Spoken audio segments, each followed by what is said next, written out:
গত বছরের টি-20 বিশ্বকাপ জিতে টি-20 ফরম্যাটকে বিদায় বলেছেন ভারতের batsman Virat Kohli.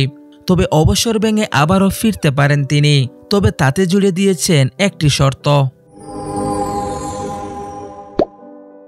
2028 Los Angeles অলিম্পিকে ক্রিকেটের অন্তর্ভুক্তি নিয়ে উচ্ছ্বাস প্রকাশ করেছেন বিরাট কোহলি, আর সেটা হবে টি-20 ফরম্যাটে। ভারত অলিম্পিকের ফাইনালে উঠলে চট করে দলে ঢুকে পদক জিতে বেরিয়ে পড়তে চান। তবে তার কথা যে নেহায়াত রসিকতা ছিল তা তার সুরেই পরিষ্কার ছিল। 15ই মার্চ এক অনুষ্ঠানে হাজির হয়ে কোহলি বলেন, আমি জানি না, হয়তো যদি আমরা সোনা জয়ের জন্য খেলি তাহলে একটা ম্যাচ খেলতে পারি, পদক নিয়ে ফিরে আসব।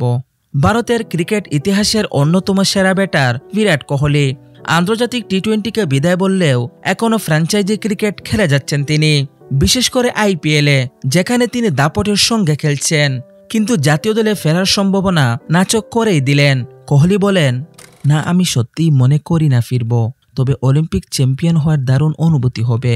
প্রথমবারের মতো এমন কিছু হলে সেটা অসাধারণ হবে। 1 শতাব্দীরও বেশি সময় পর অলিম্পিকে ফিরছে ক্রিকেট। 1900 সালের পর 2028 সালে প্রথমবারের মতো অলিম্পিকের মঞ্চে দেখা যাবে এই খেলাকে।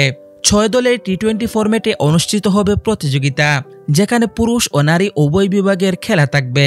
এদিকে আন্তর্জাতিক অলিম্পিক কমিটি জানিয়েছে, ক্রিকেটের বিশ্বব্যাপী প্রায় 250 কোটি সমর্থক রয়েছে।